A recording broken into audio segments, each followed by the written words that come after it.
My name is Cliff Skinner. I'm the monitor engineer for 21 Pilots for the last 3 years. We're here in Soundcheck Room A, rehearsing, getting ready to take the DM7 on some underplay shows for the album release for the Clancy album from 21 Pilots.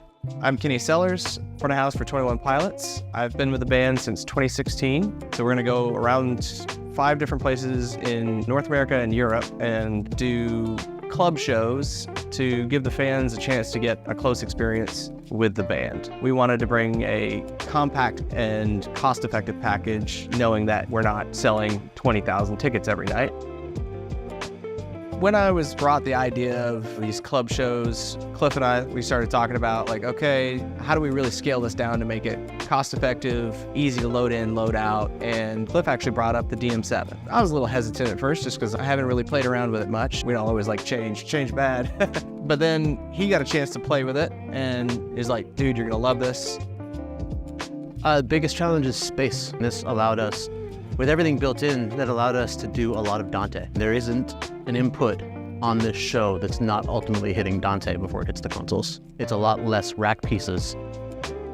It's really deceiving because yes, there's only 2 people on stage, but it's a high channel count. We have a lot of communication between techs and band members and everything else. We're 70 total landed channels before we're talking about returns and everything else. I never expected to have 120 channels available in something this small, and something that I didn't feel claustrophobic using.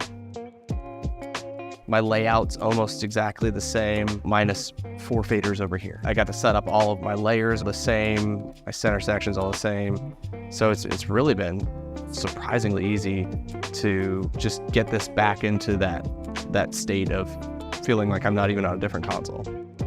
I would consider the control module a big necessity, especially for monitors, because I have sends on fader on these buttons.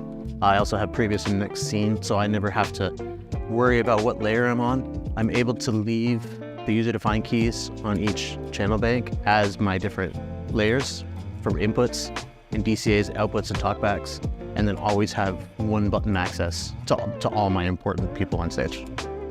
Yeah, the experience with everyone at Yamaha has been great, and so having that relationship and that trust between us and support of the way we're doing things, they've just enabled us to get more creative.